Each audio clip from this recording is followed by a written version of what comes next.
Next chapter, molecular basis of inheritance. यापूर्वीच्या chapter मध्ये genetic basis of inheritance म्हणजे जीबीआय, त्यामध्येच chromosomal basis of inheritance CBI, आणि आज आपण सुरू करतोय मॉलिक्युलर बेसिस ऑफ इनहेरिटन्स एमबीआय. यामध्ये सुरुवातीचं आर्टिकल आहे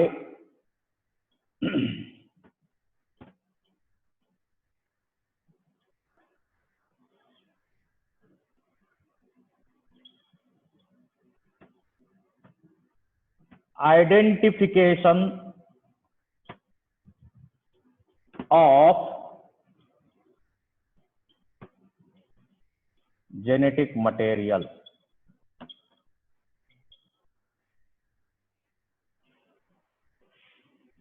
आता मेंडेलियन फॅक्टर कडे आपण वळू. मेंडेलचा फॅक्टरचा कन्सेप्ट आठवा. In that concept, Mendel assumed that something present in gamete which controls a particular character. Mendel आपल्या कन्सेप्ट मध्ये म्हणतो की त्या गॅमेट मध्ये काहीतरी असं आहे की त्यामुळं पर्टिक्युलर कॅरेक्टर कंट्रोल केली जाते. But due to limitations in scientific progress he was unable to explain actual nature of that something. He called that something as factor, character, determiner, unit, etc.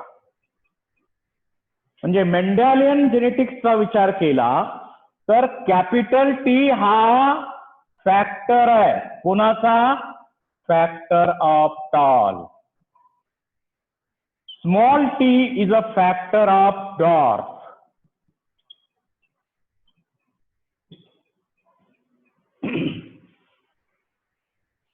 त्यानं factor हा concept मांडला.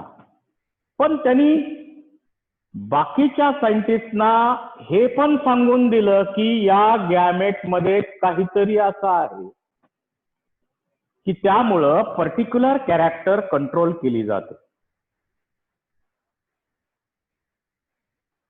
जसं ऐतिहासिक कथा आपण, तुम्ही लहान असताना अशा प्रकारची एखादी कथा ऐकली असेल. एक शूरवीर आपल्या कामगिरीसाठी निघाला. रस्त्यामध्ये त्याला घनदाट जंगल लागलं. जंगलामधून जात असताना त्याला एक ऋषी मुनी भेटले. तो त्यांच्या सोबत राहिला, त्यांची सेवा केली. ऋषी मुनी खुश झाले आणि पुढे प्रवासाला जाताना त्याला एक त्यांनी मार्गदर्शन केलं. तू पूर्वेला जा, पश्चिमेला जा, दक्षिणेला जा, पण उत्तर दिशेला जाऊ नको.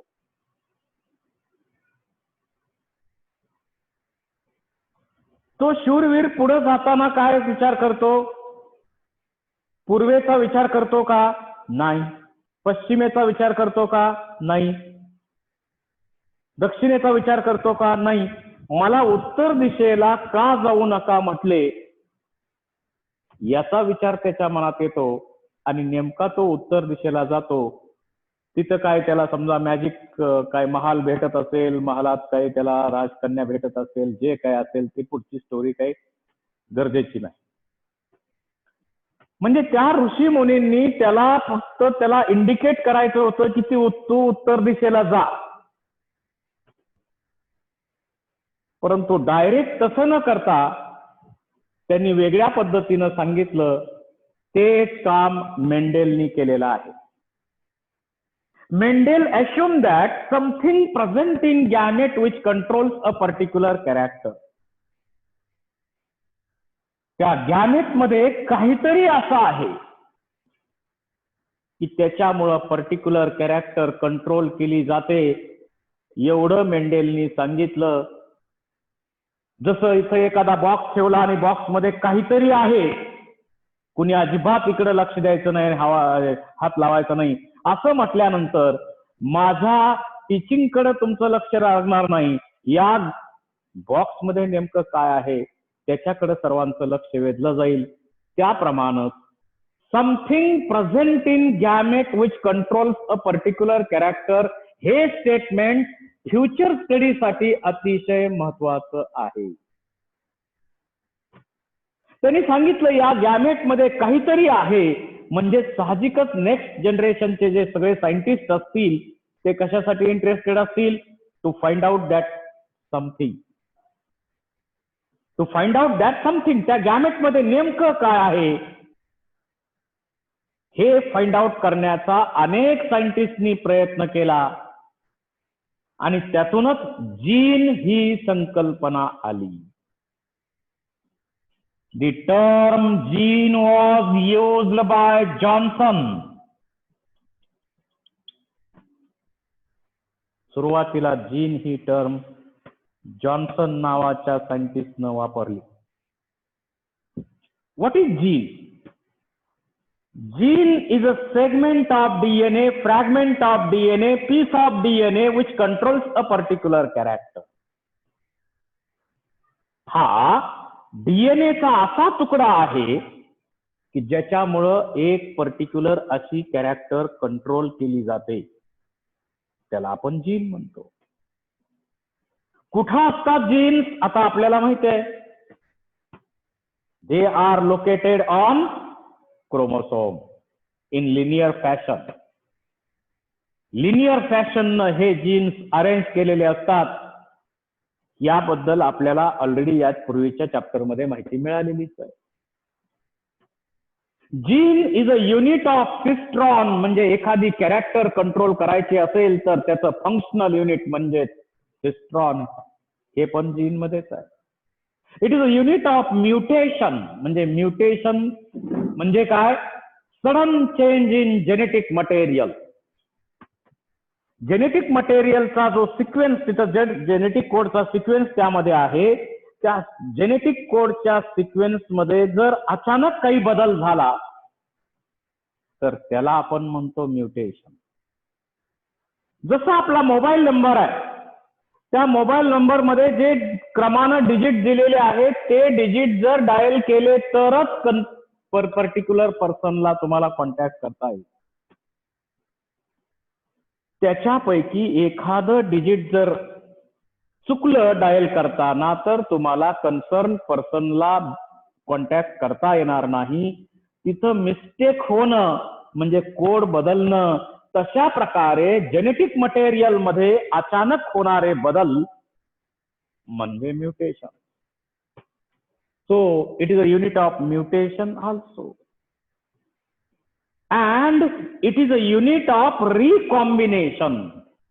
कारण लाईफ ज्यावेळी अस्तित्वात आलं 3.6 बिलियन इयर्स ॲगो, एवढा प्रचंड काळ हे लाईफ प्रचंड काळात मध्ये लाईफ अस्तित्वात आलंय. आता त्या लाईफ मध्ये थोडे बदल झाले, नवीन कॉम्प्लेक्स बनलं, बदल झाले, कॉम्प्लेक्स बनलं, बदल झाले, कॉम्प्लेक्स बनलं, बदल झाले, कॉम्प्लेक्स बनलं. ही प्रोसेस निरंतर सुरू आहे आणि त्याच्या वेळेस बदल होण्यासाठी रिकॉम्बिनेशन पाहिजेत. आणि रिकॉम्बिनेशन साठी कोण पाहिजे? मिओसिस. सेक्शुअल रिप्रोडक्शनच्या प्रोसेस मध्ये जनरली मिओसिस डिव्हिजन होते आणि मिओसिसच्या वेळी क्रॉसिंग ओव्हरची प्रोसेस होते आणि क्रॉसिंग ओव्हरच्या प्रोसेस मध्ये रिकॉम्बिनेशन होतात. Recombination leads to variation, and you know variation is a raw material of evolution. आता या मध्ये जेनेटिक मटेरियल कोणतं आहे हे फाइंड आउट करण्याचा प्रयत्न अनेक सायंटिस्टनी केला.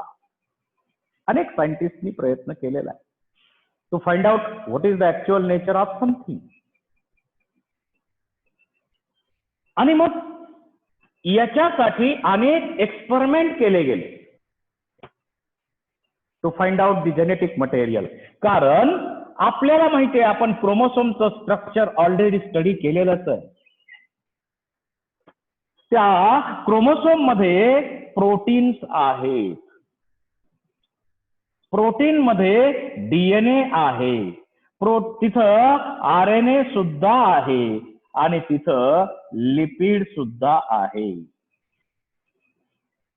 So chromosome contains proteins, DNA, RNA and lipid. So out of these four structures present in chromosome, who is responsible for carrier of heredity? Heredity material, genetic material म्हणून या चौघापैकी कोण काम करतं हे फाइंड आउट करण्यासाठी अनेक एक्सपेरिमेंट केले गेले. त्यातील काही एक्सपेरिमेंट आपण इथं डिस्कस करणार आहोत. First experiment 1928 Frederick Griffith.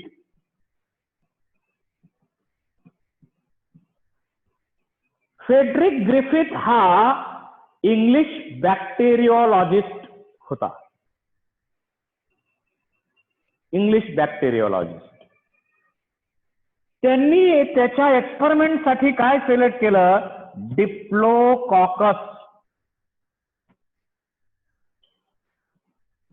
Pneumoniae. डिप्लोकॉकस pneumoniae किंवा काही ठिकाणी रेफरन्स दिलेला आहे स्ट्रेप्टोकॉकस निमोनी बॅक्टेरिया यूज केली. त्याच्या एक्सपेरिमेंट साठी त्यांनी डिप्लोकॉकस निमोनी किंवा स्ट्रेप्टोकॉकस निमोनी नावाची बॅक्टेरिया यूज केली. ज्या बॅक्टेरियामुळे निमोनिया होतो ती बॅक्टेरिया म्हणजे डिप्लोकॉकस निमोनी किंवा स्ट्रेप्टोकॉकस निमोनी. या बॅक्टेरियाचे दोन स्ट्रेन त्याच्यामध्ये मिळाले. एक जो ओरिजिनल स्ट्रेन आहे, वाईल्ड स्ट्रेन आहे, त्याचं नाव एस स्ट्रेन. एस स्ट्रेनची पिक्युलॅरिटी काय आहे? एस स्ट्रेनची पिक्युलॅरिटी आहे हा स्मूथ आहे. याच्यावरती पॉलिसॅकॅराइड कॅप्सूल असतं. पॉलिसॅकॅराइडचं कॅप्सूल आहे म्हणून त्याला आपण कॅप्सुलेटेड म्हणू. आणि हा स्ट्रेन कसा आहे? Virulent. That means that strain has ability to cause pneumonia. Virulent किंवा त्यालाच आपण पॅथोजेनिक म्हणतो. त्यालाच आपण पॅथोजेनिक म्हणतो की ज्या स्ट्रेन मध्ये निमोनिया हा डिसीज डेव्हलप करण्याची कॅपॅसिटी आहे. आणि त्याचाच म्युटंट स्ट्रेन त्यांनी मिळवला. त्याचं नाव आहे आर स्ट्रेन. या आर स्ट्रेनची पिक्युलॅरिटी काय? R strain is rough, non capsulated and virulent. म्हणजे हा स्ट्रेन रफ आहे, त्याच्यावरती पॉलिसॅकॅराइडचं कॅप्सूल नाही. आणि हा स्ट्रेन जर इंजेक्ट केला तर त्याच्यामुळं निमोनिया होणार नाही. त्याच्यामुळं निमोनिया होणार नाही. अव्हायरुलंट आहे, नॉन पॅथोजेनिक आहे हा स्ट्रेन. आणि असे दोन स्ट्रेन घेऊन हेल्दी माईसवर त्याचा काय इफेक्ट होतो हा स्टडी केला गेला. आपण सध्या जे काही मेडिसिन्स बनवतो किंवा जेनेटिक्सचे सगळे एक्सपेरिमेंट करतो, या एक्सपेरिमेंटसाठी मोस्ट पॉप्युलर ॲनिमल जो आपण सिलेक्ट केलेला आहे तो आहे माईस. का सगळे एक्सपेरिमेंट अगोदर उंदरावर करायचे, नंतर मंकीज एपवर करायचे आणि फायनल ट्रायल पुन्हा आपल्यावर घ्यायचे? कारण माईसचं जेनेटिक्स आणि आपलं जेनेटिक्स 97% सेम आहे. आपल्यामध्ये त्याच्यामध्ये समानता भरपूर आहे.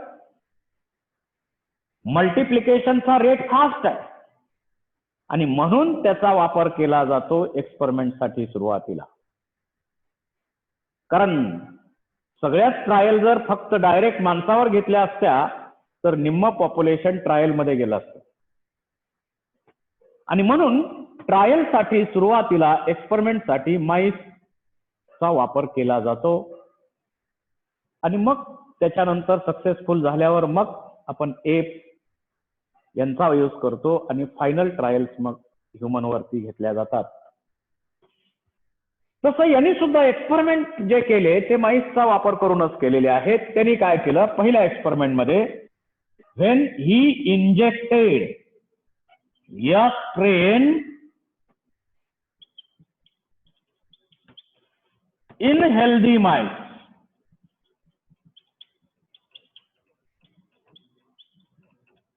त्यांनी हेल्दी माईस मध्ये या स्ट्रेन इंजेक्ट केला तर काय मिळेल आपल्याला हे लक्षात येतं. हे आता हा स्ट्रेन कसा आहे, पॅथोजेनिक आहे, व्हायरुलंट आहे, त्यामुळे रिझल्ट मिळणार cause pneumonia and died. Cause pneumonia and died.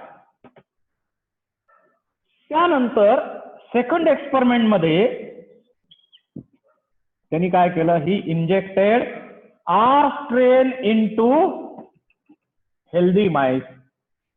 आता आर स्ट्रेन कसा आहे, नॉन पॅथोजेनिक आहे, अव्हायरुलंट आहे, त्यामुळं रिझल्ट काय मिळणार, MICE remains healthy. MICE remains healthy. Third experiment मध्ये त्यांनी काय केलं, जो हीट या स्ट्रेन आहे तो हाय टेम्परेचरला ठेवला आणि त्याची पॅथोजेनिक कॅपॅसिटी किल केली गेली. असा जो स्ट्रेन आहे त्याला नाव दिलं heat killed. When he injected heat killed a strain in healthy mice, mice remains healthy.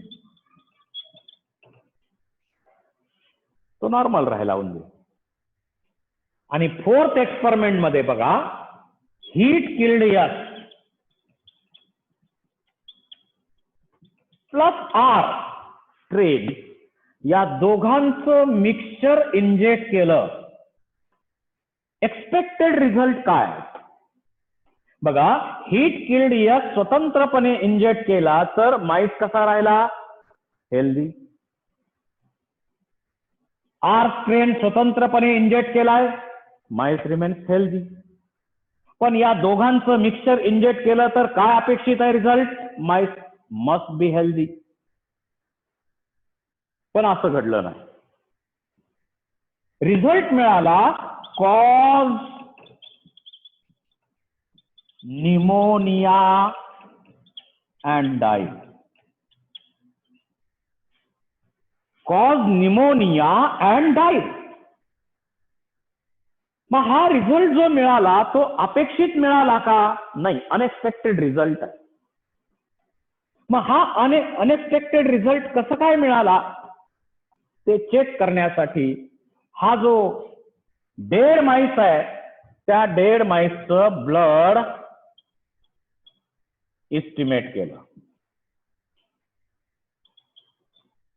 Check केलं. तर त्या ब्लड मध्ये त्याला लिव्हिंग स्ट्रेन यस मिळाला. लिव्हिंग स्ट्रेन यस मिळाला. आपण लिव्हिंग घेतला कोणता, यस तर इथं हीट किल्ड घेतला होता. लिव्हिंग कोणता घेतला होता? आर. मिळाला कोणता? यस. याचा अर्थ असा की या दोन्हीचं मिक्सचर टाकल्यानंतर तिथं जो लिव्हिंग आर स्ट्रेन आहे त्या आर स्ट्रेनचं कन्व्हर्जन यस स्ट्रेन मध्ये झालेलं आहे. आर स्ट्रेनचं कन्व्हर्जन यस स्ट्रेन मध्ये झालेलं आहे आणि मग त्या आर स्ट्रेननं त्या हीट किल्ड यस मधचं काहीतरी पिक केलंय मटेरियल. म्हणजे जो आर स्ट्रेन लिव्हिंग होता घेतलेला त्यांनी त्या हीट किल्ड यस मधलं काहीतरी मटेरियल काहीतरी केमिकल पिक केलं आणि मग त्याचं कन्व्हर्जन यस स्ट्रेन मध्ये झालेलं आहे. हे कन्क्लुजन त्याला मिळालं आणि मग एका बॅक्टेरियाकडनं दुसऱ्या बॅक्टेरियाकडं असं जेनेटिक मटेरियल ट्रान्सफर होणे, एक्स्ट्रासेल्युलर मटेरियल जे आहे ते ट्रान्सफर होणे, याच प्रोसेसला आपण म्हणतो ट्रान्सफॉर्मेशन. आणि ग्रिफिथनं जो एक्सपेरिमेंट केला त्या एक्सपेरिमेंटचं नावच आहे ट्रान्सफॉर्मेशन. बॅक्टेरियल रिप्रोडक्शन 3 मेथड्स आहेत कोणत्या? ट्रान्सफॉर्मेशन, ट्रान्सडक्शन आणि कॉन्ज्युगेशन. तर ट्रान्सफॉर्मेशनचा एक्सपेरिमेंट हा केला आणि त्यातून त्याला फायनल कन्क्लुजन मिळालं. Some active principle is there which is responsible for conversion of living R strain into S strain. काहीतरी केमिकल, काहीतरी ऍक्टिव्ह प्रिन्सिपल तिथं आहे की ज्याच्यामुळं या आर स्ट्रेनचं कन्व्हर्जन एस स्ट्रेन मध्ये केलं गेलं. परंतु हा सुद्धा ग्रिफिथनं सुद्धा हे क्लिअर कट फाइंड आउट करू शकला नाही की प्रोटीन, डीएनए, आरएनए आणि लिपिड याच्यापैकी हे ऍक्टिव्ह प्रिन्सिपल कोणतं हे काही तोही फाइंड आउट करू शकला नाही. हा झाला ग्रिफिथ एक्सपेरिमेंट. आपण परत जॉईन होऊ आणि पुढचे एक्सपेरिमेंट पाहू.